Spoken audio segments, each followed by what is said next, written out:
Hello everyone, कैसे हैं आप लोग। तो आज की इस वीडियो में मैं आपको बताने जा रहा हूँ आईपीओ के बारे में कि आईपीओ क्या होता है, कंपनी आईपीओ क्यों लेकर आती है, क्या हमें आईपीओ में पैसा लगाना चाहिए नहीं लगाना चाहिए। तो चलिए वीडियो को स्टार्ट करते हैं। सबसे पहले जानते हैं what is full form of IPO. IPO की जो फुल फॉर्म होती है इनिशियल पब्लिक ऑफरिंग। अब हम जानते हैं व्हाट इज आईपीओ। आईपीओ का क्या मतलब होता है। मान लीजिए किसी कंपनी को पैसों की ज़रूरत है अपने बिजनेस को बढ़ाने के लिए, या फिर डेट को कम करने के लिए, या किसी और रीजन से उसे पैसों की ज़रूरत है। तब कंपनी या तो कहीं से लोन या कर्ज ले सकती है, और अगर वह कर्ज लेती है तो उसे इंटरेस्ट पे करना पड़ेगा। इसके अलावा कंपनी के पास एक और रास्ता होता है कि कंपनी अपने प्राइवेट शेयर्स को पब्लिक के लिए सार्वजनिक करके पैसा इकट्ठा कर सकती है। और यही है आईपीओ का कंसेप्ट।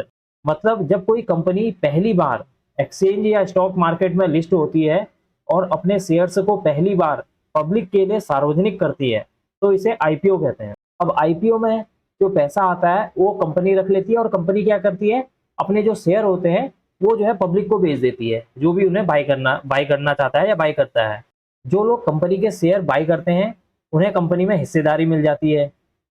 अगर कोई भी कंपनी आईपीओ लाती है तो उसे सेबी के सभी रूल्स फॉलो करने होते हैं, और कंपनी को सेबी को इन्फॉर्म करना होता है कि वह क्यों आईपीओ ला रही है, और भी कई सारी जो जानकारियां होती हैं सेबी को बतानी होती है। जैसा कि मैंने आपको बताया कि जब किसी कंपनी को पैसों की ज़रूरत होती है तब वो आईपीओ लेकर आती है। अब वो चाहे पैसों की ज़रूरत उसे अपने बिजनेस को बढ़ाने में मदद कर सकती है, या फिर उसके बाद कई सारा जो है कर्ज है उस डेट को कम करने के लिए मदद कर सकता है वो पैसा, या फिर कोई और रीजन हो सकता है।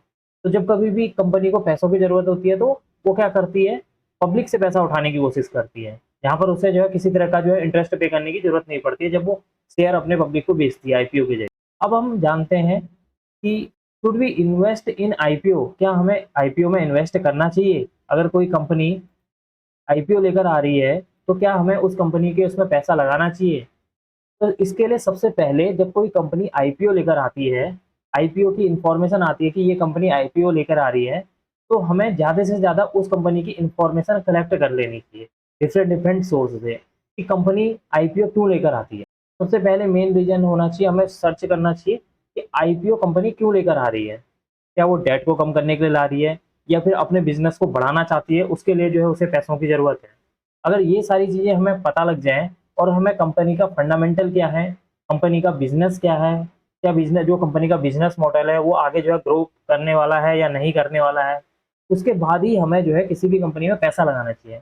क्योंकि अगर हमने किसी ऐसी कंपनी में पैसा लगा दिया जो ज़्यादा आगे की उसकी ग्रोथ होनी पॉसिबल नहीं है, या फिर वो अपने किसी डेट को कम करने के लिए या कोई और दूसरे रीजन से अगर पैसा ला रही है जो कि ठीक नहीं लग रहा है, तो उस समय क्या होता है, आईपीओ में लिस्ट होने के बाद जब शेयर जो है शेयर मार्केट में लिस्ट हो जाता है, तो उसके बाद क्या होता है, आईपीओ का जो प्राइस होता है वो वहां से गिरने लग जाता है। अगर कंपनी को पब्लिक को लगता है कि ग्रोथ अच्छी है होने वाली है, तो वो क्या होगा, इस स्टॉक का जो प्राइस होगा, उसका जो शेयर का जो प्राइस होगा वो अप साइड में जाएगा। और अगर जो कंपनी का जो है ग्रोथ कम लग रही है, तो उससे क्या होता है, आईपीओ के दिन ही वो क्या करता है, स्टॉक का प्राइस गिरना स्टार्ट हो जाता है। तो किसी भी कंपनी के आईपीओ में पैसा लगाने से पहले उस कंपनी को पूरी तरीके से समझ लेना चाहिए, उसी के बाद हमें आईपीओ में पैसा लगाना चाहिए। अब मैं इस वीडियो को यहीं पर एंड करूंगा। उम्मीद करता हूं आज की इस वीडियो में मैं आईपीओ के बारे में आपको थोड़ी बहुत नॉलेज दे पाया हूँगा। अगर आपको यह वीडियो पसंद आई हो तो please like, share and subscribe करना ना भूलें, and don't forget to press notification bell icon for new video. Thank you.